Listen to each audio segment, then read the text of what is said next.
Hi అండి, welcome back to my channel. ఈరోజైతే ప్రసన్న ఆంజనేయ స్వామి టెంపుల్కి అయితే వెళ్తున్నాము. ఎండలు చాలా ఉన్నాయండి, అందుకనే మార్నింగ్ 9 వరకు అయితే గుడికి అయితే వెళ్ళాము. ఆ మార్నింగే చాలా ఎండ ఉంది, చాలా వేడి అనిపించింది. ముందుగా అయితే మెట్లతోన మేము మెట్లు ఎక్కేసి టెంపుల్కి అయితే వెళ్ళాము. ఇది గుట్ట పైన ఉంటుంది ఈ టెంపుల్. మెట్లు ఎక్కి కూడా వెళ్ళొచ్చు, తర్వాత నడుచుకుంటూ పైకి వెళ్ళే దారి కూడా ఉంది, అక్కడి నుంచి కూడా భక్తులు వెళ్తున్నారు. మేమైతే మెట్లు ఎక్కేసి దేవాలయంకి అయితే వెళ్ళాము. ఈ క్షేత్రాన్ని ప్రసన్న ఆంజనేయ స్వామి దేవాలయం అని అంటారు, లేదా అంజనాద్రి దేవాలయం అని కూడా పిలుస్తారు. మేమైతే దేవుడి దర్శనం చేసుకున్నాము. ముందుగా టెంకాయ కొట్టేసి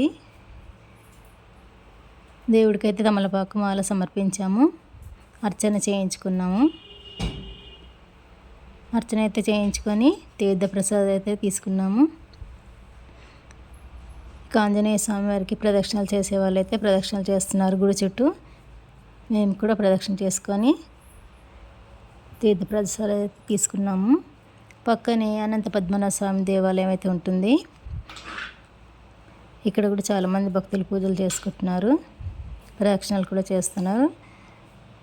దాని పక్కనే నవగ్రహాలు అయితే ఉంటాయి. నవగ్రహాల చుట్టూ కూడా చాలామంది భక్తులు ప్రదక్షిణలు చేస్తున్నారు. నవగ్రహాల పక్కనే రావి చెట్టు, మేడి చెట్టు కూడా ఉన్నాయి, పెద్ద వృక్షాలు. ఈ రావి చెట్టు, మేడి చెట్టు కూడా చాలామంది ప్రదక్షిణలు చేసుకుంటారు. మామూలు డేస్లో అయితే రావి చెట్టుని ఎవరు తాకరు కాబట్టి శనివారం అయితే తాకి ప్రదక్షిణలు చేసుకుంటున్నారు.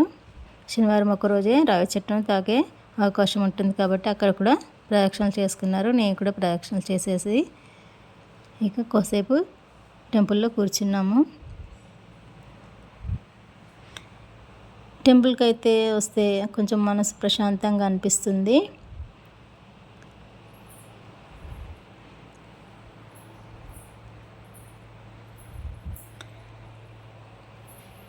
ఓకే అండి, ఈ వీడియో మీకు నచ్చినట్టయితే ప్లీజ్ సబ్స్క్రైబ్ చేయండి, అలాగే లైక్ చేసి షేర్ చేయండి.